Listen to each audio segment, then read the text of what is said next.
Episode 30। Fang chain का मुंह फड़क उठा।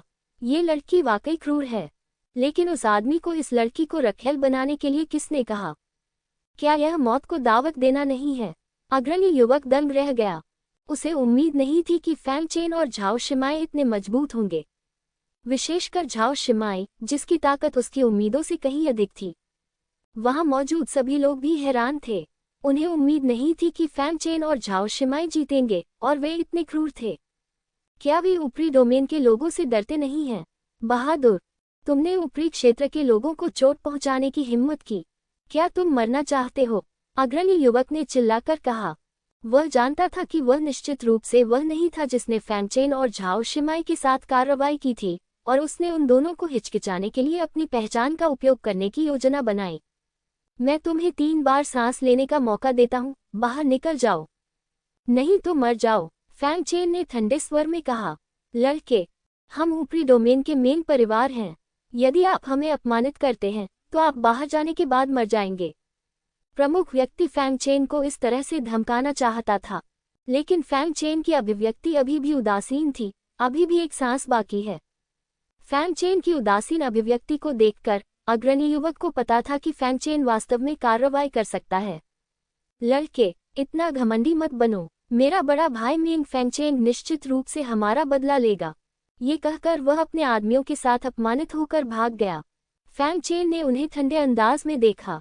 उसने उन्हें सिर्फ मेंग याओ की खातिर जाने दिया, लेकिन अगर वे उसे फिर से उकसाएंगे तो वह उन्हें मार डालेगा। बहुत अच्छा। आसपास के सभी लोगों ने तालियां बजाईं। हमारे शेनडोंग क्षेत्र के लिए लड़ने के लिए आप दोनों ताओवादी साथियों को धन्यवाद। ये बहुत ताज़ा है। ऊपरी क्षेत्र के लोगों के साथ क्या गलत है? वे अभी भी हमारे शेनडोंग क्षेत्र के साधकों से हार गए, सबने कृतज्ञतापूर्वक कहा। पहले की अवमानना, उपहास और तमाशा देखना बहुत पहले ही गायब हो चुका था। सफेद वस्त्र पहने एक युवक आगे आया और मुस्कुराते हुए बोला, मैं यू किनिफेग, तियान्यू दिव्य संप्रदाय का एक आंतरिक शिष्य। यू किनिफेग, ये तियान्यू दिव्य संप्रदाय की प्रतिभाशाली सूची में 5वां है। ओह, वह भी यहाँ है। सभी लोग आश्चर्यचकित होकर यू किनिफेग की ओर प्रशंसा भरी नजरों से देखने लगे। यू किनिफेग बहुत प्रसन्न हुआ और उसके चेहरे पर मुस्कान और भी बड़ी हो गई। उन्होंने फैंग चेन से कहा, हमारे लिए इस अवसर को पुनः प्राप्त करने के लिए आप दोनों साथी ताओवादियों का धन्यवाद। मैं इस उपकार को याद रखूंगा। हाँ, हम इस उपकार को अवश्य याद रखेंगे। इस अवसर को साझा करने के लिए आपका बहुत बहुत धन्यवाद। दूसरों ने भी कहा। फैंग चेन ने व्यंग्य किया। ये लोग मेंग परिवार से डरते थे और अवज्ञा करने की हिम्मत नहीं जुटा पाते थे। अब जब उन्होंने उन्हें भगा दिया है तो वे फिर से अवसर के बारे में सोच रहे हैं। किसने कहा कि मैं कड़ाही में अवसर छोड़ना चाहता हूँ? फैंग चेन ने व्यंग्य किया। जैसे ही ये शब्द निकले, पूरा दर्शक मंडल चुप हो गया। क्या मतलब है तुम्हारा, साथी ताओवादी? यू किनिफेग की अभिव्यक्ति उदास हो गई। यह अवसर आप दोनों के लिए नहीं है। फैंग चेन ने चारों ओर देखा। यहाँ 400-500 लोग थे, लेकिन अभी किसी ने खड़े होने की हिम्मत नहीं की, यहाँ तक कि मेंग परिवार के खिलाफ एकजुट होने की भी नहीं। उन्होंने व्यंग्यात्मक लहजे में कहा, पहले तो तुमने उन लोगों के लिए लड़ने की हिम्मत भी नहीं की। अब जब हमने उन्हें भगा दिया है तो तुम स्थिति का फायदा उठाना चाहते हो। इतनी अच्छी बात कैसे हो सकती है? क्या तुमने सुना? ये व्यक्ति अपने लिए अवसर लेना चाहता है। क्या हम ऐसे स्वार्थी व्यक्ति को सफल होने दे सकते हैं? यू किनिफेग ने आसपास के लोगों की ओर चिल्लाते हुए कहा। बिल्कुल नहीं। आप अपने लिए अवसर लेना चाहते हैं। आपके पास वह क्षमता होनी चाहिए। क्या तुम सच में सोचते हो कि मेंग परिवार के सदस्यों को भगा देना ही काफी होगा? हम बस अवसर के आने का इंतजार करेंगे और फिर उसे छीन लेंगे। क्या तुम सच में सोचते हो कि तुम इतने कमाल के हो? ये सही है। किन यूफेंग इस प्रतिक्रिया से बहुत संतुष्ट था। वह यही परिणाम चाहता था। सब लोग, चलो साथ चलें। इन 2 घमंडी लोगों को मार डालो। वह चिल्लाया। मार, मार। अन्य लोग भी चिल्लाने लगे।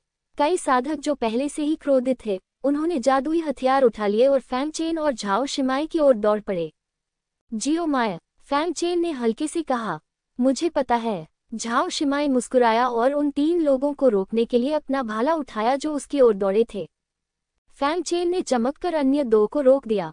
टकराना। झाओ शिमाई का भाला आर पार हो गया। उसने एक असहाय व्यक्ति को धक्का देकर गिरा दिया जो सबसे ताकतवर के सामने भाग रहा था। फिर भाले ने बाकी दो को भी झटक दिया। फैंग चेन चिल्लाया और भगवान और दानव टुकड़े और ड्रैगन हाथी कला सक्रिय हो गए। उसने लगातार 2 बार मुक्का मारा। उसने दोनों को जमीन पर गिरा दिया। एक बहुत बड़ा गहरा गड्ढा बन गया। जो 5 लोग दौड़कर आए थे वे उन दोनों के प्रतिद्वंद्वी नहीं थे। और कौन? दोनों चिल्लाए। झाओ शिमाई ने अपना भाला लहराया, गर्व से खड़ा हुआ और सबकी ओर देखा। फैंग चेन ने बड़ी तेजी से नायकों की ओर देखा। ऐसा दृश्य देखकर पूरा दर्शक स्तब्ध रह गया। आसपास के लोगों के चेहरे थोड़े बदल गए और वे एक के बाद एक पीछे हट गए। किसी की हिम्मत नहीं हुई कि आगे बढ़ सके। झाओ शिमाई और फैंग चेन द्वारा प्रदर्शित शक्ति बहुत भयानक थी। कहने की आवश्यकता नहीं कि एक व्यक्ति जन्मजात क्षेत्र के शिखर पर था, और यह कहा जा सकता है कि जन्मजात क्षेत्र से नीचे उसका कोई प्रतिद्वंद्वी नहीं था। दूसरा व्यक्ति जन्मजात क्षेत्र के केवल चौथे स्तर पर था, लेकिन उसका भौतिक क्षेत्र पहले से ही मज्जा शोधन क्षेत्र के पहले स्तर पर था। साधारण 9वें स्तर के क्षेत्र उसके लिए कोई मुकाबला नहीं थे। उन दोनों ने अपनी ताकत पर भरोसा करते हुए वहां मौजूद सैकड़ों लोगों को डरा दिया और उन्हें आसानी से पास आने की हिम्मत नहीं करने दी। वे अच्छी तरह जानते थे कि वे उससे मुकाबला नहीं कर सकते, और वे सभी दूसरों के पहले आने का इंतजार करना चाहते थे और फिर स्थिति का लाभ उठाना चाहते थे।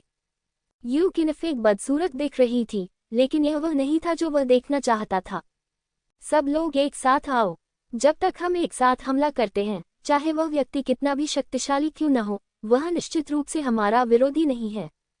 टकराना। लेकिन जैसे ही ये शब्द निकले, एक भाला की छाया तेजी से उसके अंदर घुस गई। यू किनफेक का चेहरा अचानक बदल गया और वह जल्दी से पीछे हट गया। भाला की छाया ने उस स्थान पर बमबारी की जहां वह पहले था, और वास्तव में एक अथाह गड्ढा खोद डाला। झाओ शिमाई ने उसे तिरस्कार से देखा और तिरस्कारपूर्वक कहा, क्या? पीछे से चिल्लाने के अलावा तुम और क्या कर सकते हो? अगर तुम मर्द हो तो मुझसे लड़ो। अगर तुम मेरी 3 गोलियां झेल सको तो मैं तुम्हें यह मौका दूंगा। यू किनफेक बेहद बदसूरत लग रहा था, लेकिन उसने लड़ने की हिम्मत नहीं की। गहरे गड्ढे को झाओ शिमाई ने लापरवाही से गोली मार दी थी। जब तक झाओ शिमाई इसे गंभीरता से लेता, वह मर चुका होता या बेकार होता। टकराना। इस क्षण बड़े तिपाई का प्रकाश स्तंभ फिर से फूट पड़ा। फिर वह धीरे धीरे गायब हो गया। सभी को साफ साफ दिख रहा था कि बड़ी तिपाई में 2 हल्की गेंदें उभर रही थीं। ये स्पष्ट रूप से बड़ी तिपाई का अवसर था। सभी ने आग और लालच भरी आंखों से प्रकाश की गेंद को देखा। हालांकि उन्हें नहीं पता था कि यह अवसर क्या था, लेकिन इससे उनकी ताकत जरूर बढ़ जाएगी। उच्च स्तर पर साधना। हालांकि फैंग चेन और झाओ शिमाई 2 पहाड़ों की तरह थे जो उन्हें रोक रहे थे और उन्हें करीब आने से रोक रहे थे। सब लोग, क्या आप देखना चाहते हैं कि वे अवसर को छीन लेते हैं? वे केवल 2 हैं। जब तक हम साथ आते हैं, अवसर हमारा ही रहेगा। यू किनफेक, जो भीड़ में छिपा हुआ था, अपने आसपास के लोगों को लुभाते हुए फिर से चिल्लाया। और उसकी बातें वाकई काम कर गईं। हर कोई फैंग चेन और झाओ शिमाई को नाराजगी और लालच से देख रहा था। जब तक हम एक साथ आते हैं, तभी हम अवसर का लाभ उठा सकते हैं। वे अवसर को छीनते हुए कैसे देख सकते हैं? यदि तुम मरना चाहते हो तो प्रयास करो। झाओ शिमाई अभी भी निडर थी और अपनी भाला के साथ खड़ी थी। फैंग चेन ने उसकी ओर आंखें घुमाई। अगर लोगों का ये समूह सचमुच आगे बढ़ता तो हालांकि जान का कोई खतरा नहीं होता, लेकिन अवसर का फायदा उठाना इतना आसान नहीं होता। उन्होंने कहा, जियो मैयर, 9वें स्तर के व्यक्ति को एक पल में मारना कोई समस्या नहीं है। झाओ शिमाई दंग रह गए, लेकिन फिर भी उन्होंने सिर हिलाया और कहा, अगर दूसरा पक्ष नहीं छिपता है तो कोई समस्या नहीं है। ठीक है, यू किनफेक की स्थिति पर लक्ष्य रखें, फैंग चेन ने कहा। झाओ शिमाई दंग रह गए और पूछा, आप क्या करने जा रहे हैं? सदमा, फैंग चेन ने कहा। ये सुनकर झाओ शिमाई ने बकवास करना बंद कर दिया और जल्दी से यू किनफेक की स्थिति पर ध्यान केंद्रित किया। उसके हाथ में भाला घूम रहा था और भाले की नोक पर एक लाल रोशनी चमक उठी। जो सांस फूटी, उसने तुरंत वहां मौजूद सभी लोगों के चेहरे बदल दिए और अनगिनत लोगों के दिलों में मौत के खतरे की भावना उमड़ पड़ी। वे एक के बाद एक पीछे हट गए, इस डर से कि झाओ शिमाई उन्हें देख लेगा। यू किनफेक का चेहरा भी काफी बदल गया और वह फिर से भीड़ के पीछे चला गया। लेकिन झाओ शिमाई ने पहले ही उस पर नजर रख दी थी और देखा कि उसकी चतुर आंखें तुरंत तेज हो गईं और भाला सीधे बाहर फेंक दिया गया। जाना, भाला हवा में लाल फीनिक्स में बदल गया। ये सीधे यू किनफेक की ओर बढ़ा। यू किनेफेक का चेहरा पूरी तरह बदल गया और यह हमला वास्तव में उस पर आ रहा था। लेकिन वह ये सोचकर उपहास करने लगा कि उसे इस तरह मारना एक इच्छाधारी सोच थी। अगले ही पल उसने बचने के लिए अपने शरीर के कौशल का उपयोग करना चाहा, लेकिन जैसे ही उसने कोई कदम उठाया, फैंग चेन गुस्से से चिल्लाया, वहां खड़े रहो और मर जाओ। जैसे ही ध्वनि उसके कानों में पहुंची, यू किनेफेक को अपने सिर में चुभन महसूस हुई। यद्यपि ये केवल क्षण भर के लिए था, परंतु उसने जो आध्यात्मिक शक्ति जुटाई थी वह तुरंत ही भ्रमित हो गई। और झाओ शिमाई का लाल फीनिक्स भाला पहले से ही हाथ में है। नहीं, वह भय और निराशा में चिल्लाया, लेकिन इसका कोई प्रभाव नहीं पड़ा। टकराना। लाल फीनिक्स ने सीधे यू किनेफेक की छाती को छेद दिया। आह! यू किनेफेक चिल्लाया और फिर उसका पूरा शरीर लाल लपटों से जल उठा। चाहे उसने कितनी भी कोशिश की, सब बेकार था। अंत में यू किनेफेक राख में बदल गया, केवल टोकन और भंडारण बैग बचा और बाकी कुछ भी नहीं रह गया। सन्नाटा। सारा स्थान शांत था। हर कोई अचंभित था। वह तियानियू दिव्य संप्रदाय में 5वां शीर्ष प्रतिभाशाली व्यक्ति था। इस तरह मरना। ये स्पष्ट था कि यू किनेफेक अभी भाग सकता था, लेकिन फैंग चेन की हिंसक चीख के कारण वह अपनी जगह पर क्यों रुका रहा? क्या ये कोई शक्तिशाली गुप्त तरीका हो सकता है? हर कोई फैंग चेन और झाओ शिमाई को भयभीत होकर देखने लगा। झाओ शिमाई को भी उम्मीद नहीं थी कि यू किनेफेक हिलेगा नहीं, जिससे उसकी जादुई शक्ति उसे भेद देगी। वह समझ गई कि यह काम फैंग चेन ने किया है, इसलिए उसने उत्सुकता से वॉइसमेल के माध्यम से पूछा, तुमने ये कैसे किया? फैंग चेन ने भी संदेश भेजा, गुप्त। झाओ शिमाई तुरंत असंतुष्ट हो गया। ऐसा मत सोचो कि मुझे नहीं पता। ये या तो एक आध्यात्मिक हमला है या एक गुप्त मंत्र है। उसका अनुमान वास्तव में सही था। फैंग चेन ने जो उपयोग किया था वह आत्मा आकाश राक्षसी आंख की जन्मजात जादुई शक्ति थी। हालांकि फैंग चेन ने कोई स्पष्टीकरण नहीं दिया। उसने इधर उधर देखा और हल्के से कहा, कौन अभी भी इसे आजमाना चाहता है? इस बार किसी ने बोलने की हिम्मत नहीं की और पीछे हटते चले गए। यहाँ तक कि यू किनफेंग, जो कि शियाटिंग क्षेत्र के शिखर पर था, भी इसी तरह मर गया। वे निस्संदेह मृत्यु की तलाश में थे। अवसर सचमुच दुर्लभ हैं, लेकिन उनका आनंद लेने के लिए आपको भाग्यशाली होना होगा। झाओ शिमाई को उम्मीद नहीं थी कि यह तरकीब वास्तव में काम करेगी, और वह बहुत खुश था। उसने संदेश भेजा, ये सचमुच उपयोगी है। फैंग चेन ने कहा, लोग ऐसे ही होते हैं। वे जानते हैं कि हम दोनों चाहे कितने भी ताकतवर क्यों न हों, अगर हम साथ चलते हैं तो उनके पास मुझे भगाने के बहुत मौके होंगे। लेकिन उनमें से कोई भी पहला नहीं बनना चाहता, क्योंकि पहला व्यक्ति 90% मामलों में मर जाएगा, इसलिए प्रतीक्षा करें। कोई भी तोप का चारा नहीं बनना चाहता, लेकिन वे इस तोप के चारे के प्रकट होने का इंतजार करना चाहते हैं। झाओ शिमाई ने अचानक सिर हिलाया, बस। टकराना। इस समय बड़े बर्तन की रोशनी फिर से भड़क उठी। बर्तन से 2 प्रकाश समूह बाहर निकले। हवा में मदराने के बाद वह दूर भाग जाना चाहता था। बाहर सभी लोग दोनों प्रकाश समूहों को लालच और उत्साह से देख रहे थे। फैंग चेन और झाओ शिमाई ने स्वाभाविक रूप से देखा कि 2 सबसे करीबी लोग होने के नाते वे बिना किसी हिचकिचाहट के उनमें से एक की ओर दौड़े। प्रकाश की गेंद बहुत तेज थी, लेकिन वे दोनों साधारण भिक्षु नहीं थे। उनमें से प्रत्येक ने प्रकाश की गेंद के पास पहुंचने के लिए अपने शारीरिक कौशल का उपयोग किया। अभी कुछ मत करो, बाद में रुको, चलो लंबी दूरी की जादुई शक्तियों के साथ एक साथ हमला करते हैं। उन्हें राख में उड़ा दो, एक व्यक्ति ने दहाड़ते हुए कहा। तभी प्रकाश की एक किरण फैंग चेन की ओर बढ़ी। ये देखकर अन्य लोगों ने अब संकोच नहीं किया और एक के बाद एक अपनी जादुई शक्तियों का इस्तेमाल किया। फैंग चेन और झाओ शिमाई पर हमला करें, दोनों को लाइट बॉल लेने से रोकें। इसी समय भागने की तकनीक में निपुण दर्जनों भिक्षुओं ने भी कार्रवाई की और तेजी से प्रकाश गेंद की ओर बढ़े। जब अन्य लोग फैंग चेन और उन दोनों को रोकने की कोशिश कर रहे हैं, तो वे लाइट बॉल के अवसर का फायदा उठाएंगे। फैंग चेन और झाओ शिमाई जब ये सब देख रहे थे तो वे शांत दिखे। फैंग चेन ने हल्के से कहा, और साथ ही उन्होंने कई जादुई हमलों से आसानी से बचने के लिए जाइंट फुटवर्क का इस्तेमाल किया और जल्दी से हल्की गेंद के पास पहुंच गए। झाओ शिमाई ने अनगिनत जादुई शक्तियों को तितर-बितर करने के लिए अपना भाला भी घुमाया और कई भालों से छेद कर दिया, जिससे उसके पास आने वाले कई बदकिस्मत भिक्षुओं की सीधे मौत हो गई। वह मेरा है। एक युवा और छोटे कद के साधक ने अत्यंत तीव्र भागने के कौशल का प्रयोग किया और तेजी से फैंग चेन की ओर स्थित प्रकाश की गेंद के पास पहुंच गया। उसकी आंखों में लालच और जुनून था और उसने फैंग चेन को थोड़े गर्व के साथ देखा। धन्यवाद मूर्ख, यदि तुमने उन उच्च लोक के भिक्षुओं को नहीं भगाया होता तो मैं वास्तव में कुछ भी करने की हिम्मत नहीं कर पाता।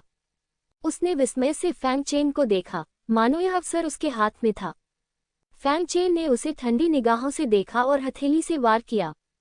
ये देखकर छोटे कद का युवक व्यंग्यात्मक लहजे में बोला, अगर तुम इस तरह से हमला करोगे तो उसे मार डालोगे। कितनी मूर्खता है। इससे पहले कि वह कुछ सोच पाता, अचानक उसके सिर में तेज दर्द महसूस हुआ और उसकी भागने की तकनीक तुरंत बाधित हो गई।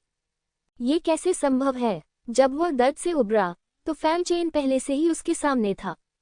एक हथेली ने सीधे उसके त्यानली गाय को मारा और उसी समय उसके टोकन स्टोरेज बैग को छीन लिया। छोटे कद का वह युवक तुरंत मर गया और जमीन पर गिर पड़ा। जब अन्य लोगों ने देखा कि फैंग चेन और झाओ शिमाई कितने उग्र थे तो उनके कदम थोड़े धीमे हो गए। इस अवसर का लाभ उठाकर दोनों ने प्रकाश की गेंद को पकड़ लिया। जैसे ही उसने प्रकाश की गेंद को पकड़ा, एक आवाज सुनाई दी, अवसर पाने के लिए प्रकाश की गेंद को कुचल दो। अच्छा ऐसा है। फैंग चेन और झाओ शिमाई ने एक दूसरे को देखा और अनगिनत लालची आंखों के नीचे प्रकाश की गेंद को कुचल दिया। खंडित प्रकाश गेंद तुरंत दो अंतरिक्ष दरारों में बदल गई तथा दोनों को अपने अंदर खींच लिया और शीघ्रता से उन्हें बंद कर दिया। गड़गड़ाहट, बड़े बर्तन की भी रोशनी पूरी तरह खत्म हो गई और वह भी बिना हिले डुले जमीन पर गिर पड़ा। आसपास के सभी लोग ये दृश्य देखकर हतप्रभ रह गए और कई लोगों के चेहरे पर अनिच्छा और नाराजगी दिख रही थी। उन्होंने यह अवसर खो दिया था। वे दो कमीने, अगर मैं उनसे फिर मिलूंगा तो वे मरते दम तक लड़ेंगे। ये सही है, मुझे अब और इंतजार मत करवाओ। वे केवल कुछ कठोर शब्द कह सकते थे और तितर बितर हो सकते थे। ऐसे भी लोग थे जो कड़ाई का निरीक्षण करने के लिए तैयार नहीं थे, लेकिन उन्हें कुछ भी नहीं मिला। फैंग चेन को अपने चारों ओर केवल विकृति महसूस हुई और फिर वह एक ऐसी जगह पर आया जहां पक्षी गा रहे थे और फूलों की खुशबू थी। यहाँ घने पेड़ हैं और बीच में एक छोटा सा क्रिस्टल जैसा साफ तालाब है। डिंग डोंग, लड़के ने कहा, बधाई हो, तुम्हें अवसर मिला। लेकिन अवसर मिलने के बावजूद ये कहना मुश्किल है कि तुम इसे संभाल पाओगे या नहीं। फैंग चेन दंग रह गया, इसका क्या मतलब है? जब वो उलझन में था तभी छोटा तालाब आध्यात्मिक प्रकाश से चमक उठा और एक शुद्ध और समृद्ध शक्ति ने पूरे तालाब को भर दिया। तालाब में 9 स्वर्गों का शुद्धिकरण द्रव्य है। तुम इसमें केवल एक बार ही प्रवेश कर सकते हो। एक बार बाहर आ गए तो तुम्हारा मौका खत्म हो जाएगा। लड़के ने कहा, 9 स्वर्गों का पार्गेटरी तरल। फैंग चेन की आंखें चमक उठी। यह आध्यात्मिक तरल पदार्थ है जो केवल किंवदंतियों में ही मौजूद है। यह आध्यात्मिक द्रव स्वर्ग और पृथ्वी द्वारा रूपांतरित होता है। इसमें निहित ऊर्जा बहुत शुद्ध है और इसके कई उपयोग हैं। चाहे वह लोकों में सुधार करने, शरीर को परिष्कृत करने, शिरोबिंदु खोलने आदि में हो, इसका बहुत अच्छा प्रभाव पड़ता है। हालांकि आध्यात्मिक द्रव को अवशोषित करते समय आपको अत्यंत भयानक यातना सहनी होगी। जितना अधिक समय तक आप आध्यात्मिक द्रव को अवशोषित करेंगे, यह उतना ही अधिक दर्दनाक होगा। साधारण साधना केवल कुछ समय तक ही चल सकती है। मैं देखना चाहता हूं कि यह पौराणिक 9 स्वर्गों का पार्गेटरी द्रव कितना शक्तिशाली है। फैंग चेन ने बिना किसी हिचकिचाहट के सीधे तालाब में छलांग लगा दी। अचानक एक शुद्ध और समृद्ध ऊर्जा फैंग चेन के शरीर में प्रवेश कर गई, जिसके साथ चाकू से काटने जैसा तेज दर्द भी हुआ। फैंग चेन ने ठंडी हवा की सांस ली। हालांकि वह जानता था कि यह यातना आम लोगों के लिए असहनीय थी, लेकिन उसने उम्मीद नहीं की थी कि यह इतनी भयानक होगी। ये दर्द किसी तेज ब्लेड को निगलने जैसा होता है और ये ब्लेड गले से लेकर पेट और आंतों तक काटती है। यह उस दर्द की तरह है जिससे आप अपनी आत्मा की गहराई में सबसे ज्यादा डरते हैं। लोगों के लिए इसे सहना मुश्किल है। सबसे भयानक बात यह है कि जैसे जैसे आप 9 स्वर्गों के शोधन द्रव को अवशोषित करेंगे, ये दर्द और भी भयानक होता जाएगा। ये दर्द उस समय से भी ज्यादा दर्दनाक है जब मैंने पहली बार तलवार दानव का खून सोखा था, लेकिन यह ऊर्जा वाकई भयानक है। मैंने सिर्फ 2 सांसें ही सोखी और मुझे लगता है कि मेरी साधना में बहुत सुधार हुआ है। फैंग चेन मन ही मन चौंक गया, लेकिन इस ऊर्जा को दायरे से बाहर निकालना थोड़ा बेकार है। अब सबसे महत्वपूर्ण बात यह है कि मेरिडियन को खोला जाए। ये सोचकर उसने देव और दानव अंश चलाए और मध्यांतर रेखाएं खोलने लगा। इस 9 स्वर्गीय शोधन द्रव्य के साथ देव और दानव अंशों के संयोजन से फैंग चेन ने बहुत जल्दी मध्याह्न रेखाएं खोल दी। सिर्फ आधी अगरबत्ती में 4 मध्यांतर खुल गए, 25 तक पहुंच गए। और जैसे जैसे वह 9 स्वर्गों के पार्गेटरी द्रव को सोखता गया, दर्द और अधिक तीव्र होता गया। लेकिन फैंग चेन के पास चेतना के अविचल सागर की तकनीक थी, इसलिए वह अभी भी दर्द को सहन कर सकता था। फैंग चेन को इस बात का अफसोस था कि भगवान और दानव का टुकड़ा दूसरे स्तर तक नहीं पहुंच पाया था। उसे हमेशा लगता था कि कुछ कमी है, लेकिन वह इसे महसूस नहीं कर सकता था। इसे भूल जाओ, चलो पहले हम मध्याह्न रेखाओं को खोलते हैं, जितनी खोल सकते हैं। इसलिए उन्होंने मेरिडियन खोलने पर ध्यान केंद्रित करना जारी रखा। यह आदमी इतनी तेजी से अवशोषित करता है, हालांकि ये 9 स्वर्गों का शुद्धिकरण द्रव एक अच्छी चीज है, हर किसी की एक सीमा होती है। लेकिन यह आदमी इसे अवशोषित कर रहा है जैसे कि कोई अड़चन ही नहीं है। शून्य में सिर पर एक छोटा कोड़ा लगाए और पेटबैंड पहने एक लड़का भ्रम में फैंग चेन को देख रहा था। और वह इस धन्य भूमि की आत्मा है। वह वही है जिसकी देखभाल करने के लिए तुम्हारे मालिक ने तुम्हें विशेष रूप से कहा था। इसी समय एक और लड़की की स्पष्ट आवाज सुनाई दी। वह बेली बैंड भी पहनती है और बहुत प्यारी लगती है। हाँ, लड़के ने सिर हिलाया और फिर वह दंग रह गया। उसने आश्चर्य से लड़की की ओर देखा और कहा, तुम मेरी दुनिया में क्यों आई? क्या तुम अपनी दुनिया की विरासत नहीं रखना चाहती? लड़की ने कहा, मुझे एक भला आत्मा का आभास हुआ, जो मेरे स्वामी की विरासत के लिए बहुत उपयुक्त है। वह यहाँ आपकी दुनिया में आए है। क्या उपयुक्त? आपके गुरु की भाला कला विरासत की आवश्यकताएं बहुत अधिक हैं। लगभग 10,000 वर्षों में कोई भी इसे पास नहीं कर पाया है। मेरे पास यहाँ एक उपयुक्त है। लड़का चौंक गया। लड़की ने सिर हिलाया, इसीलिए मैं यहाँ आई हूँ। कौन है भाई? उसकी है। उसने शून्य को चीर दिया और देखा कि झाओ शिमाई दूसरे तालाब में 9 स्वर्गों के शोधन द्रव में पैर मोड़कर बैठी है। वह भी आध्यात्मिक द्रव को अवशोषित कर रही है और अभ्यास कर रही है। और उसके पीछे एक भालाधारी चरित्र डाओवन था, जिसके तीसरे स्तर तक पहुंचने के हल्के संकेत थे।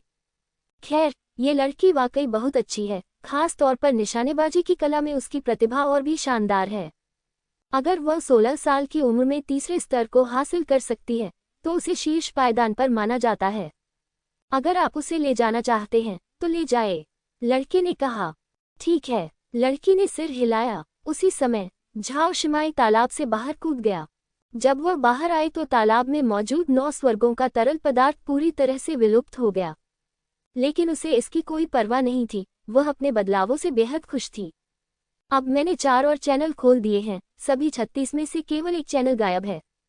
शरीर को परिष्कृत करने वाला क्षेत्र सीधे मज्जा सफाई क्षेत्र में टूट गया है। इसके अलावा भाला कला में बहुत सुधार हुआ है और मैं तोड़ने से 3 कदम दूर हूँ। ये समय की बात है। इस बार गुफा स्वर्ग का अवसर उसकी उम्मीद से परे था। ये लोटियन क्षेत्र में गुफा स्वर्ग के बराबर नहीं था। मुझे नहीं पता कि फैंग चेन को किस तरह का दुर्भाग्य था कि इतने शक्तिशाली व्यक्ति ने उसके लिए ऐसा स्वर्ग खोल दिया। उसने फिर से मेंगचेन के बारे में सोचा और वह सगाई तोड़ने के लिए और भी दृढ़ हो गई। मुझे सगाई तोड़नी ही होगी, चाहे कुछ भी हो जाए। मैं इसके आगे नहीं झुकूंगी। मैं अपने पसंद के व्यक्ति को अपने दम पर पाना चाहती हूँ। किसी कारण से जब उसने यह बात फिर से कही, तो उसके दिमाग में मेंगचेन की साधारण शक्ल सूरत का ख्याल आया। अचानक उसका चेहरा लाल हो गया। बकवास, मैं उस साधारण दिखने वाले कमीने से कैसे प्यार कर सकती हूँ? उसने तुरंत खुद को नकार दिया। डिंग डोंग, लड़की ने कहा। लड़की, कोई तुम्हें देखना चाहता है। झाओ शिमाई के विचारों में बाधा उत्पन्न हुई और वह असमंजस में शून्य में देखने लगा। क्या आप मेरे बारे में बात कर रहे हैं? हाँ, लड़की ने सिर हिलाया। तभी शून्य खुला और एक आकृति प्रकट हुई। वह एक बालिका थी। उसने कहा, बेटी, मेरे मालिक द्वारा चुने जाने पर बधाई। झाओ शिमाई ने अजीब भाव से लड़की की ओर देखा। एक लड़की द्वारा लड़की कहलाना वाकई अजीब था। तुम्हारा मालिक कौन है? उसने पूछा। भालाओं का राजा। भालाओं का राजा। झाओ शिमाई चौंक गया। उसकी आंखें सदमे से भरी थीं। क्यूशु में हर कोई गन किंग का नाम जानता है। हाथ में भाला लेकर उन्होंने कितियन महाद्वीप पर आक्रमण कर दुनिया को चौंका दिया। ये कहा जा सकता है कि 10,000 वर्षों में सबसे मजबूत भाला कौशल वाला कोई नहीं है। सबसे महत्वपूर्ण बात यह है कि दूसरा व्यक्ति भी उसकी तरह ही एक महिला है। ये झाओ शिमाई का लक्ष्य भी है। बात बस इतनी सी है कि गन किंग की मृत्यु हजारों साल पहले हो चुकी थी और नववा के शब्दों ने उसे बहुत भ्रमित कर दिया। क्या वरिष्ठ गन किंग गिर नहीं गए हैं? झाओ शिमाई ने पूछा। लड़की ने कहा, यद्यपि स्वामी गिर गया है, परंतु विरासत अभी भी वही है। तुम्हें जाने के लिए कहकर मैं तुम्हें स्वामी की परीक्षा में उत्तीर्ण होने का एक अवसर दे रही हूँ। मैं झाओ शिमाई बहुत उत्साहित थी। प्रकृति, ठीक है, मैं चलता हूँ। गनकिन की विरासत, स्वाभाविक रूप से उसके पास इसे याद करने का कोई कारण नहीं है। ऐसी स्थिति में तो मेरे साथ आओ। परीक्षण समाप्त करने के बाद मैं तुम्हें सीधे लोटियन क्षेत्र में भेज दूंगा। बालिका ने शून्य को चीरते हुए कहा। वगैरह। झाओ शिमाई रुक गया। और क्या है? लड़की ने थोड़ा सा मुंह सिकुड़ा। लुओ तियानियो, तो मुझे इन दो लोगों को बताना होगा, झाओ शिमाई ने कहा। लड़की ने कहा, मैं आपके बाहर वाले व्यक्ति से बात करूंगा। धन्यवाद। झाओ शिमाई ने उसे धन्यवाद दिया। एक और व्यक्ति है, वह मेंग चेन है। यदि आप अचानक चले जाना चाहते हैं तो भी आपको कुछ कहना होगा। आखिरकार मेंग चेन ने उसे रास्ते में बहुत मदद की। ठीक है, वह अभी भी आध्यात्मिक द्रव को अवशोषित कर रहा है, बस थोड़ी देर उसका इंतजार करो। लड़के ने कहा। झाओ शिमाई चौंके, वह अभी भी अभ्यास कर रहा है। वह 2 तीलियों की धूप जलाने में लगा था, जो पहले से ही बहुत लंबा समय था। अप्रत्याशित रूप से फैंग चेन अभी भी 9 स्वर्गों के शुद्धिकरण तरल को अवशोषित कर रहा था। फैंग चेन अभी भी तालाब में पैर फैलाए बैठा था। वह 3 बार धूप बत्ती जला चुका था। उसके आसपास के 9 स्वर्गों का शोधन द्रव्य लगातार उसके द्वारा अवशोषित किया जा रहा है और उसकी नाड़ी 31 तक खुल गई है। इस बार 9 स्वर्गों के शोधन द्रव की सहायता से उसने वास्तव में 10 मध्याह्न रेखाएं खोली, जिनके बारे में उसने पहले कभी सोचने की हिम्मत नहीं की थी। और उसका इतना तेज होने का कारण न केवल उसकी इच्छाशक्ति और देवताओं और राक्षसों के टुकड़ों पर निर्भर करता है, बल्कि तलवार दानव के शरीर पर भी निर्भर करता है। अभ्यास करते समय फैंग चेन ने पाया कि तलवार दानव का शरीर आध्यात्मिक तरल की ऊर्जा को बहुत अच्छी तरह से अवशोषित करता है और इस भयानक अवशोषण शक्ति का सामना करने में भी सक्षम है। इतना ही नहीं, बल्कि उसकी नसों के लगातार खुलने के साथ उसका साधना स्तर लगातार 2 छोटे क्षेत्रों को तोड़ता हुआ सीधे जन्मजात क्षेत्र के 6ठे स्तर तक पहुंच गया। भौतिक मार्ग भी 2 छोटे क्षेत्रों को पार कर मज्जा शोधन क्षेत्र के 3रे स्तर तक पहुंच गया है। इस अवसर ने फैंग चेन की ताकत को बहुत बढ़ा दिया। छोटे टॉवर की 8वीं मंजिल खोली गई, लेकिन फैंग चेन ने तुरंत अंदर जाने का फैसला नहीं किया, बल्कि अभ्यास जारी रखा। लेकिन अब शरीर ने काफी कुछ सहन कर लिया है और दर्द और भी तीव्र हो रहा है। उसने और अधिक जिद नहीं की और तालाब से बाहर छलांग लगा दी। भौतिक क्षेत्र को पार करने के बाद ड्रैगन हाथी तकनीक को पहले स्तर तक सफलतापूर्वक विकसित किया गया और ड्रैगन हाथी मुट्ठी में महारत हासिल की गई। तीक्ष्ण तलवार दानव कला भी फिर से टूट गई है, 7वें स्तर तक पहुंच गई है। अपने अंदर आए बदलावों को महसूस करते हुए फैंग चेन बहुत संतुष्ट था। पूरे गुफा स्वर्ग में उस लड़की ज़ियाओ माया को छोड़कर मैं किसी और से नहीं डरता। फैंग चेन के मुंह के कोने थोड़े ऊपर उठ गए। मेंग चेन, झाओ शिमाई की आवाज अचानक सुनाई दी। फैंग चेन दंग रह गया। तभी उसने देखा कि शून्य में एक दरार दिखाई दी और झाओ शिमाई उसमें से बाहर निकल आया। फैंग चेन फिर से दंग रह गया। क्या वह इस अवसर की जगह पर जा सकता था? और झाओ शिमाई के साथ बच्चों की एक जोड़ी भी थी, जिससे फैंग चेन और भी अधिक उलझन में पड़ गया। क्या यह आपका बच्चा है? उसने अप्रत्याशित रूप से कहा। झाओ शिमाई का चेहरा अचानक काला पड़ गया और अलविदा कहने की भावना और यह न जानना कि वह उसे फिर कब देख पाएगा तुरंत गायब हो गई। लड़की और लड़के ने फैंग चेन को घूरते हुए उसे टुकड़ों में काटने की इच्छा व्यक्त की। झाओ शिमाई ने असहाय होकर कहा, गरीब मत बनो, मैं तुम्हें अलविदा कहने आया हूँ। विदा करना? झाओ शिमाई ने सिर हिलाया और कहा, मैं अन्य गुफा स्वर्ग जा रहा हूँ और उसके बाद सीधे लोटियन क्षेत्र में लौट आऊंगा। इतना अचानक? फैंग चेन दंग रह गया। झाओ शिमाई ने कहा, यह अवसर गनकिन की विरासत है। मैं इसे नहीं छोड़ सकता, इसलिए मैं आपको अलविदा कहने आया हूँ। फैंग चेन को अचानक एहसास हुआ और उसने कहा, भालाओं के देवता, यह विरासत आपको बहुत अच्छी लगती है। बधाई हो। झाओ शिमाई ने फैंग चेन को गहराई से देखा, अपने स्टोरेज बैग से एक जेड पर्ची निकाली और उसे फैंग चेन को सौंप दिया। यह जेड स्लिप लोटियन क्षेत्र का मार्ग है। यदि आप भविष्य में लोटियन क्षेत्र में आते हैं तो आप आकर मुझे ढूंढ सकते हैं, उसने कहा। फैंग चेन ने जेड पर्ची ले ली। यह जेड स्लिप सुनहरे रंग की है और पहली नज़र में एक महंगी वस्तु की तरह दिखती है। इस पर टोंगबिक्सिंग शब्द उकेरा गया है, जो सौभाग्य का प्रतीक है। और इस झाओ शिमाई ने अपनी कमर पर लगा टोकन भी फैंग चेन को दे दिया। मैं तुम्हें इसमें मौजूद सभी अंक दूंगा और समय आने पर तुम इसे कुछ अच्छी चीजों के लिए बदल सकते हो। धन्यवाद। फैंग चेन विनम्र नहीं था। आखिरकार झाओ शिमाई के चले जाने के बाद टोकन का उपयोग नहीं किया जाएगा। क्या आप लुतियान क्षेत्र में आएंगे? झाओ शिमाई ने फिर पूछा। फैंग चेन ने सिर हिलाया और कहा, हाँ। लुओटियन क्षेत्र शेनडोंग क्षेत्र का ऊपरी क्षेत्र है। यदि आप अपनी साधना को उच्च स्तर पर ले जाना चाहते हैं तो आपको लुओटियन क्षेत्र जाना होगा। ये सुनकर झाओ शिमाई मुस्कुराई। ठीक है, मैं तुम्हारा इंतजार करूंगी। तो फिर मुझे भी पीने के लिए बुलाओ। फैंग चेन ने मुस्कुराते हुए कहा, जरूर, जब तक तुम नशे में नहीं होगे तुम वापस नहीं आओगे।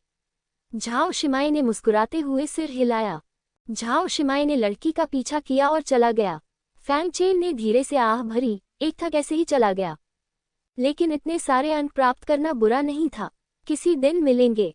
उसने झाओ शिमाई को जाते हुए देखते हुए धीरे से कहा, ठीक है, इस 9 स्वर्गों के शुद्धिकरण द्रव के अलावा आप 8000 अंक भी प्राप्त कर सकते हैं। जब लड़की चली जाएगी तो उसके अंक भी आपको दे दिए जाएंगे। लड़के ने कहा। अगले ही पल प्रकाश बिंदुओं की एक श्रृंखला फैंग चेन के टोकन में प्रवेश कर गई। झाओ शिमाई के अंकों के साथ फैंग चेन के कुल अंक सीधे बढ़कर लगभग 33,000 हो गए। ओह, इतने सारे! इतनी बड़ी संख्या में अंक फैंग चेन की उम्मीदों से कहीं अधिक थे। ठीक है, मौका मिल गया है। तुम भी बाहर जा सकते हो और दूसरी मंजिल भी जल्दी ही खुल जाएगी। लड़के ने कहा। धन्यवाद। फैंग चेन ने उसे धन्यवाद दिया और फिर लड़के ने उसे दूर भेज दिया। उसे एक निर्जन स्थान पर भेज दिया गया था, इसलिए उसने एक सुरक्षित स्थान ढूंढा और छोटे टॉवर में प्रवेश किया। 8वीं मंजिल अभी भी पिछली मंजिलों के समान ही थी, उसमें कोई परिवर्तन नहीं किया गया था। फैंग चेन लकड़ी के बक्से के पास आया और उसे खोला। लकड़ी के बक्से में तलवार दानव के खून की 72 बूंदें थीं और फैंग चेन ने बिना किसी हिचकिचाहट के उन सभी को अपने शरीर में ले लिया। इसके अलावा वहां एक रक्त लाल हड्डी वाला हाथ भी था। फैंग चेन चौंका। हाथ? क्या फायदा है? वह रक्त हड्डी वाले हाथ को छूने के लिए आगे बढ़ा और अचानक रक्त हड्डी वाले हाथ ने फैंग चेन का हाथ पकड़ लिया। फैंग चेन चौंक गया। उसने जल्दी से अपने दूसरे हाथ से खून से लथपथ हाथ को पकड़ने की कोशिश की, लेकिन भले ही वह पहले से ही मज्जा सफाई क्षेत्र के तीसरे स्तर पर था, वह रक्त हड्डी हाथ को बिल्कुल भी हिला नहीं सकता था। यह क्या बदतमीजी है? फैंग चेन ने भौहें सिकुड़ी और अगले ही पल वह जो दृश्य जारी रहा उसे देखकर दंग रह गया। मैंने देखा कि पूरा रक्त हड्डी वाला हाथ वास्तव में फैंग चेन के मांस और रक्त को खोल रहा था और उसकी बाह में दबा रहा था। आह! मांस और रक्त को जबरन खींचने के दर्द ने तुरंत फैंग चेन के शरीर को भर दिया, जिससे वह लगभग बेहोश हो गया। चेतना के अथाह सागर के बावजूद वह दर्द से लगभग बेहोश हो गया। वह ऊंचे मंच पर गिर पड़ा। उसका शरीर लगातार कांप रहा था, लेकिन उसके पास खून से लथपथ हाथ को पकड़ने का कोई रास्ता नहीं था। रक्त हड्डी वाले हाथ ने जब मांस और रक्त को खोला तो फैंग चेन की बाह की हड्डियां उजागर हो गईं। तभी एक भयावह दृश्य सामने आया। रक्त हड्डी वाला हाथ वास्तव में फैंग चेन की बाह की हड्डियों को खाने लगा। आह! फैंग चेन फिर चिल्लाया। ये हड्डियां चटका देने वाला दर्द वास्तव में ऐसा कुछ नहीं था जिसे आम लोग सहन कर सकें, और वह सीधे बेहोश होने की हिम्मत नहीं करता था। अगर यह खून की हड्डी वाला हाथ उसकी बाह की हड्डियों को खा जाता और उसके पूरे शरीर पर कब्जा करना चाहता, तो बेहोश होने के बाद फैंग चेन दूसरों की दया पर निर्भर हो जाता। मुझे विश्वास नहीं होता, मैं तुम्हारे हाथ से हार जाऊंगा। वह दहाड़ उठा और अपनी पूरी ताकत से चेतना के अविचल सागर में दौड़ने लगा, उस दर्द का प्रतिरोध करने की पूरी कोशिश कर रहा था जिसने उसे गिरा दिया था। बस ऐसे ही 10 सांसें, एक अगरबत्ती, 2 घंटे। वह 2 घंटे तक इस दर्द से तड़पता रहा और चेतना का अधिक सागर भी चौथे स्तर तक फिर से टूट गया, लेकिन फिर भी यह उसे पतन के कगार पर ले आया। अचानक रक्त हड्डी वाले हाथ ने खाना बंद कर दिया। ऐसा नहीं था कि रक्तस्थी हाथ रुकना चाहता था, बल्कि ऐसा था कि पूरे हाथ की हड्डियां उसके द्वारा निगल ली गई थी। हालांकि फैंग चेन को अभी भी बहुत दर्द महसूस हो रहा था, लेकिन वह पहले से कई गुना बेहतर था। उन्होंने रक्तस्थी हाथ को देखा और पाया कि रक्तस्थी हाथ वास्तव में उनकी बाह की हड्डियों की स्थिति में प्रवेश कर गया था और नसों, मेरिडियन, रक्त, मांस आदि की आसपास की परतों को एक साथ जोड़ दिया था। ये परत दर परत ऊपर गया, खून से मांस और फिर त्वचा तक। इसने वास्तव में निली हुई हड्डियों की जगह ले ली। अंत में फैंग चेन ये देखकर हैरान रह गया कि उसका दाहिना हाथ बड़ी चतुराई से ठीक हो गया था, जैसे कि अभी कुछ हुआ ही न हो। फैंग चेन ने अपनी उंगलियां हिलाने की कोशिश की और पाया कि उसका हाथ अभी भी उसके नियंत्रण में था और रक्तस्थी हाथ द्वारा नियंत्रित नहीं था। ये उसे कुछ समझ में नहीं आया, लेकिन अगले ही क्षण उसकी बांह पर जादुई पैटर्न दिखाई दिए, जिसके बाद काले और लाल रंग की परतें दिखाई देने लगी, जो उसकी पूरी दाहिनी बांह को ढक रही थी। इस समय फैंग चेन ने महसूस किया कि उसका दाहिना हाथ अंतहीन शक्ति से भर गया था। उसी समय रक्तस्थी हाथ के बारे में सारी जानकारी भी फैंग चेन के दिमाग में आ गई। तलवार दानव की दोषपूर्ण भुजा में तलवार दानव के रक्त, प्रतिभा और जादुई शक्तियों का 10% है। मेजबान के मजबूत होने के साथ ही यह भुजा भी मजबूत होती जाएगी। तलवार दानव की दोषपूर्ण भुजा। फैंग चेन प्रसन्न था। ये कहना है, ये हाथ तलवार दानव का दाहिना हाथ है। हालांकि यह एक दोषपूर्ण उत्पाद है, यह अत्यंत शक्तिशाली होना चाहिए। ये सोचकर फैंग चेन ने अपने दाहिने हाथ से मुट्ठी बनाई और पूरी ताकत से उस पर मुक्का मारा। टकराना। भयानक मुट्ठी की छाया ने पूरे टॉवर परत को हिला दिया, लेकिन उसे कोई नुकसान नहीं पहुंचाया। लेकिन फैंग चेन बेहद उत्साहित था। एक सामान्य मुक्का वास्तव में 10,000 तिपाई की शक्ति रखता है। यदि आप ड्रैगन हाथी मुट्ठी पर प्रहार करते हैं, तो यह निश्चित रूप से 1,00,000 तिपाई की शक्ति तक पहुंच सकता है। 1,00,000 तिपाइयों की शक्ति स्वर्ण शरीर क्षेत्र के प्रथम स्तर, मज्जा धुलाई क्षेत्र के ऊपर एक साधारण प्रहार के बराबर है। आपको पता होना चाहिए कि मैरो वॉशिंग का सामान्य तीसरा स्तर अधिकतम 5,000 तिपाई की शक्ति को ही बाहर निकाल सकता है। भले ही फैंग चेन तलवार दानव के शरीर और ड्रैगन हाथी की शक्ति के साथ सहयोग करता है, ये केवल 50,000 तिपाई हो सकता है। लेकिन इस तलवार दानव भुजा के साथ शक्ति सीधे दोगुनी हो जाती है। इसके अलावा तलवार दानव भुजा न केवल ताकत को बाहर निकाल सकती है, चाहे लड़ाई में या राक्षसी ऊर्जा के विस्फोट में, इसे गुना किया गया है। केवल इतना ही नहीं, मेरा तलवार दानव शरीर भी 20/10,000 तक पहुंच गया है। ऐसा लगता है कि यह पीड़ा इसके लायक है। फैंग चेन थोड़ा मुस्कुराया, फिर वह छोटे टॉवर से बाहर चला गया। मुझे नहीं पता कि सीनियर सिस्टर लिन अब कैसी हैं। ग्लेज्ड फ्लेम इल्यूजन फ्लावर इस धन्य भूमि में समा जाने के बाद गायब हो गया और मैं सीनियर सिस्टर लिन से फिर कभी नहीं मिला। अगर उनके साथ कोई समस्या है, तो मेंग्याओ को ये समझाना वाकई मुश्किल है। फैंग चेन दुविधा में था। टकराना। इस समय दूर से आती एक आवाज ने फैंग चेन का ध्यान आकर्षित किया। उसने अपनी आत्मा स्वर्ग दानव आंख खोली और ऊपर देखा। तभी वहां बर्फ का एक टुकड़ा और बर्फ पड़ी और एक बदकिस्मत भिक्षु सीधे जम गया और बर्फ के फूलों में बदल गया। भागो मत। 20 से अधिक आकृतियां बर्फ और हिम के बीच से गुजरी और आगे बढ़ी, और जिस दिशा में वे पीछा कर रहे थे, उस ओर लगातार बर्फ के खंभों से हमला हो रहा था, जिससे पीछा करने वाले मारे जा रहे थे। ये लिन परिवार है। फैंग चेन ने पहचान लिया कि पीछा करने वाले कौन थे। नेता लिन जुयान का चचेरा भाई लिन लॉन्ग था।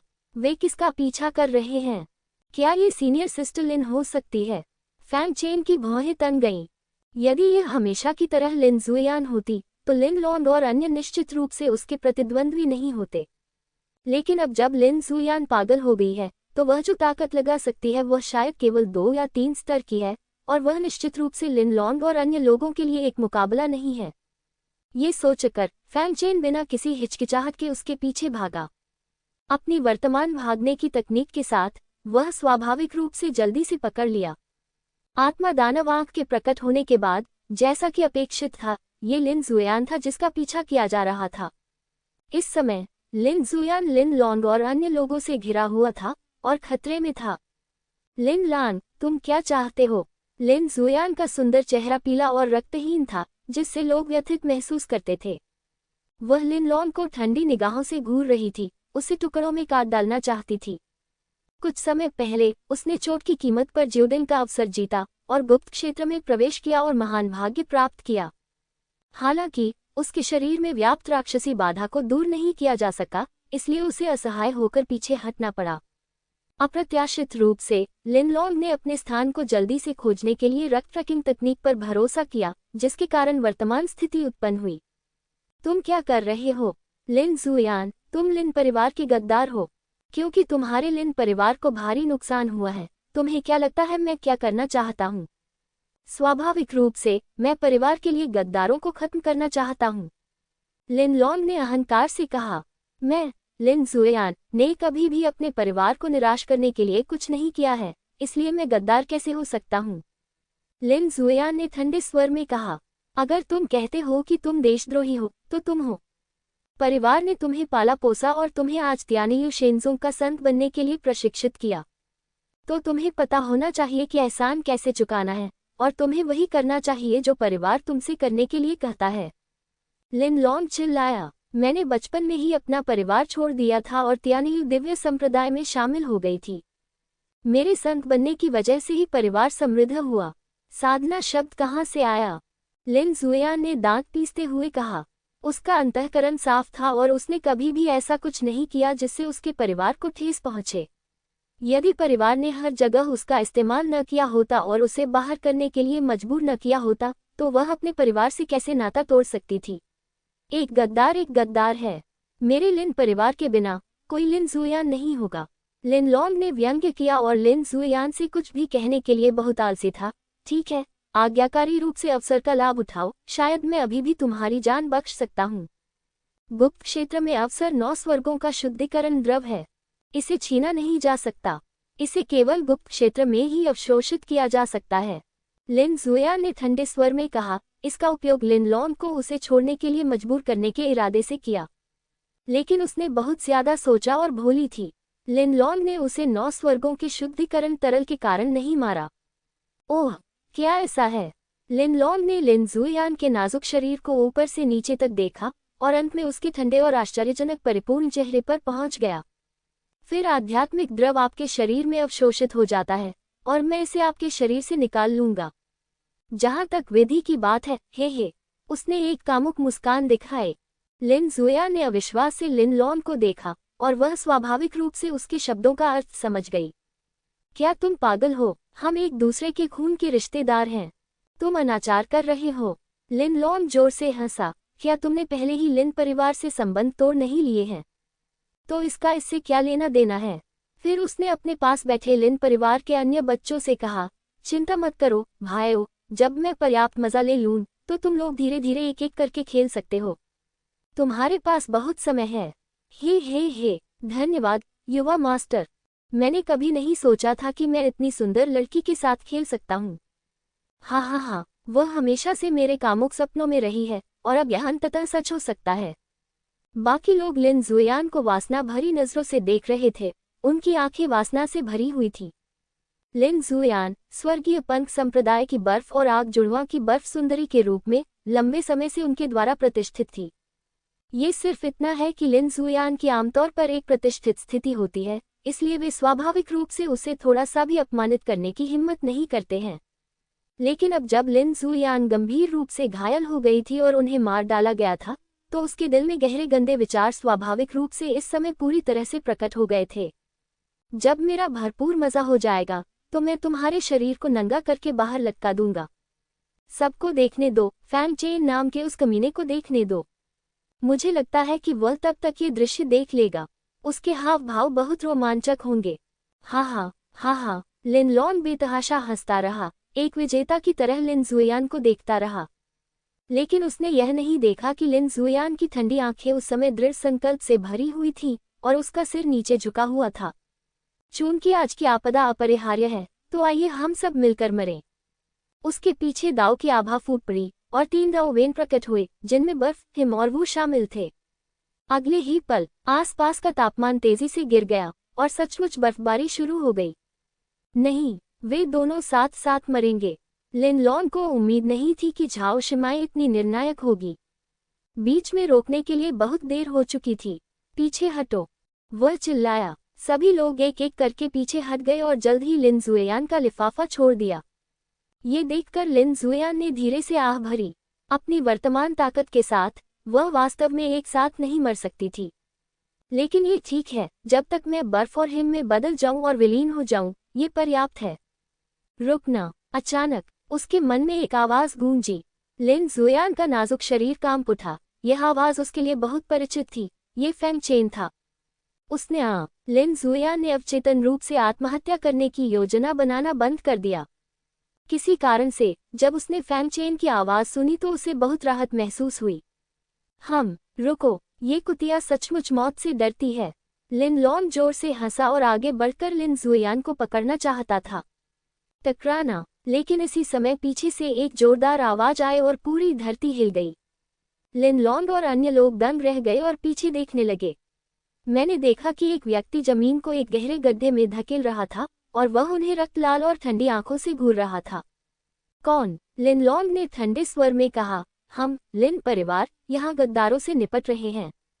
दूसरे लोगों के काम में दखल न देना ही बेहतर है, नहीं तो तुम मर जाओगे। जब धुआं छट गया तो वह आदमी गड्ढे से बाहर चला गया और फैंग चेन, एक साधारण लड़के का वेश धारण करके, सबके सामने आया। लिन जुयान चौंका। क्या ये फैंग चेन नहीं है? नहीं, वह है। हालांकि फैंग चेन की उपस्थिति में काफी बदलाव आया, लेकिन जब लिन जुयान ने उसकी ठंडी और तीखी आंखें देखी तो वह निश्चित रूप से वही थी। हालांकि लिन लॉन्ग ने फैंग चेन को नहीं पहचाना और फिर से कहा, लड़के, क्या तुमने सुना? बस यहाँ से चले जाओ। फैंग चेन धीरे धीरे लिन लॉन्ग की ओर चला और ठंडे स्वर में कहा, तुम सब मरने वाले हो। हाँ हाँ हाँ, लिन लॉन्ग ने व्यंग्य किया। एकमात्र छठे स्तर का जन्मजात आदमी मुझे मारना चाहता है। कितना हास्यास्पद है। चलो इसे एक साथ करते हैं। उसके अंगों को अपंग कर दो। मैं चाहता हूं कि वह देखे कि हम उसकी देवी को कैसे चोदते हैं। ये स्पष्ट था कि दूसरा पक्ष लिन जुयान को बचाना चाहता था और लिन जुयान के लिए दूसरे पक्ष के सामने ऐसा करना निश्चित रूप से बहुत सुखद बात थी। जाओ, उसे नष्ट कर दो। अन्य लोग भी जोर से हंसने लगे और फैंग चेन की ओर दौड़ पड़े। फैंग चेन का दाहिना हाथ राक्षसी ऊर्जा से भर गया था। राक्षसी आकृतियां उसके पूरे शरीर को ढक रही थीं और धीरे धीरे उस पर शल्क उगने लगे थे। हाथ में बड़ा हथौड़ा लेकर उसकी ओर दौड़े पहले व्यक्ति का सामना करते हुए फैंग चेन ने उसे मुक्का मारकर भगा दिया। टकराना। इस घूंसे ने जादुई हथौड़े को सीधे तौर पर टुकड़े टुकड़े कर दिया और बिना अपनी शक्ति खोए इसने उस आदमी के चेहरे पर वार किया और उसके सिर को खूनी झाग में बदल दिया। दिमाग और खून मिलकर चारों ओर फैल गए। फैंग चेन के मुक्के से हर कोई दंग रह गया। भौतिक शरीर जादुई हथियार का प्रतिरोध करता है, जादुई हथियार को टुकड़े टुकड़े कर देता है। क्या ये कोई इंसान कर सकता है? हालांकि उस आदमी का दाहिना हाथ थोड़ा अजीब लग रहा था, लेकिन ये बहुत अस्वाभाविक था। एक एक करके ऊपर मत जाओ, चलो एक साथ चलते हैं। लिन लॉन्ग दहाड़ा। तभी सभी को होश आया। हालांकि वे डरे हुए थे, लेकिन वे अपने दांत पीसकर फिर से आगे बढ़े और एक साथ हमला किया। भीड़ की घेराबंदी का सामना करते हुए फैंग चेन अभी भी उदासीन दिख रहा था। तलवार दानव की भुजा जादुई हथियार का प्रतिरोध करती है और हर घूंसे के साथ एक बदकिस्मत आदमी तुरंत मर जाएगा। कुछ ही सांसों में 20 से अधिक लोग मर गए और केवल 7 या 8 ही बचे, और वे फैंग चेन के शरीर पर केवल कुछ निशान ही छोड़ सके। इस क्षण सभी को अंततः एहसास हुआ कि कुछ गड़बड़ है। यह इंसान नहीं है, ये राक्षस है। भाग जाओ। वे प्रतिरोध करने का साहस पूरी तरह खो चुके थे। किसी ने चिल्लाया और वे सभी दिशाओं में भाग गए। भागो, तुम कहाँ भाग सकते हो? फैंग चेन की आंखें लाल हो गईं और आत्मा दानव की आंख बाहर निकल आई। सातों लोगों को भयंकर सिरदर्द हुआ और वे चीखते हुए जमीन पर गिर पड़े। इन लोगों की साधना फैंग चेन से ज्यादा ऊंची नहीं थी। आत्मा दानव आंख का मानसिक हमला एक पल में ठीक नहीं हो सकता था। फैंग चेन धीरे धीरे उनके सामने आया और एक ही मुक्का से उन सभी को मार डाला। मैदान में केवल लिन लॉन्ग ही बचा था। इस समय लिन लॉन्ग जमीन पर लकवाग्रस्त हो गया था और यहाँ तक कि भागना भी भूल गया था। फैंग चेन को अपनी ओर देखते देख वह और भी अधिक भयभीत हो गया। नहीं, तुम मुझे नहीं मार सकते। मैं लिन परिवार का सबसे बड़ा बेटा हूँ। अगर तुम उसे मार दोगे तो तुम निश्चित रूप से नहीं बचोगे। वह दहाड़ा, लेकिन फैंग चेन उदासीन था। यह महिला तुम्हारे लिए है। वह घायल है। तुम उसके साथ जैसे चाहो खेल सकते हो, जब तक तुम मुझे नहीं मार देते। ये देखकर कि पहचान उसे रोक नहीं सकती, उसने लिन जुयान की ओर इशारा करते हुए कहा। फैंग चेन ने उसे ठंडे अंदाज में देखा और लिन जुयान से पूछा, उससे कैसे निपटना है? लिन जुयान उस ताकत से हैरान था जो फैंग चेन ने अभी अभी निकाली थी। आखिरी बार मिले हुए काफी समय हो गया था और उसकी ताकत एक नए स्तर पर पहुंच गई थी। फैंग चेन की बातें सुनकर लिन जुयान ने भी लिन लॉन्ग को ठंडी आंखों से देखा। लिन लॉन्ग बेवकूफ नहीं था और स्वाभाविक रूप से उसने सुना कि दूसरे पक्ष ने लिन जुयान को अपनी जान दे दी थी। वह तुरंत लिन जुयान के सामने घुटने टेक कर विनती करने लगा, जुयान, हम एक परिवार हैं, हम एक साथ बड़े हुए हैं, तुम मुझे नहीं मार सकते। लिन जुयान ने लिन लॉन्ग को ठंडे अंदाज में देखा और कहा, हमारी पिछली पारिवारिक स्थिति की खातिर लिन लॉन्ग खुश था, ये निस्संदेह उसकी अपनी जान बचाने के लिए था। लेकिन लिन जुएयान के शब्दों ने उसे बर्फ के तहखाने में गिरने जैसा महसूस कराया। उसे तुरंत मौत दे दो, लिन जुएयान ने कहा। नहीं, नहीं, मैं अभी मरना नहीं चाहता। लिन जुएयान, तुम कृतघ्न हो, वह दहाड़ा, लेकिन फैंग चेन ने उसे बकवास जारी रखने का इरादा नहीं दिया और उसे सीधे मुक्का मारा, जिससे उसकी मौके पर ही मौत हो गई। लिन जुएयान धीरे से खड़ी हुई, लेकिन उसका शरीर घायल हो गया और उसका शरीर नर्म हो गया और फैंग चेन की बाहों में गिर गया। रुको, क्षमा करें। लिन जुएयान फैंग चेन की बाहों से छूटना चाहती थी, लेकिन उसने उसे पकड़ रखा था। इससे लिन जुएयान का शरीर थोड़ा कांपने लगा और उसका पीला चेहरा थोड़ा लाल हो गया और वह थोड़ी असमंजस में पड़ गई। हिलना मत, मैं तुम्हें ठीक कर दूंगा, फैंग चेन ने कहा। अगले ही पल उसने तलवार दानव रक्त की 4 बूंदें परिष्कृत की और खुली हुई 31 नसों से वे लिन जुएयान के शरीर में चली गईं। लिन जुएयान ने फैंग चेन से आने वाली गर्मजोशी को महसूस किया और जानती थी कि वह वास्तव में उसे ठीक कर रहा था, इसलिए उसने संघर्ष करना बंद कर दिया। दोनों उस खूनी जगह पर एक दूसरे को कसकर गले लगाते हुए खड़े थे।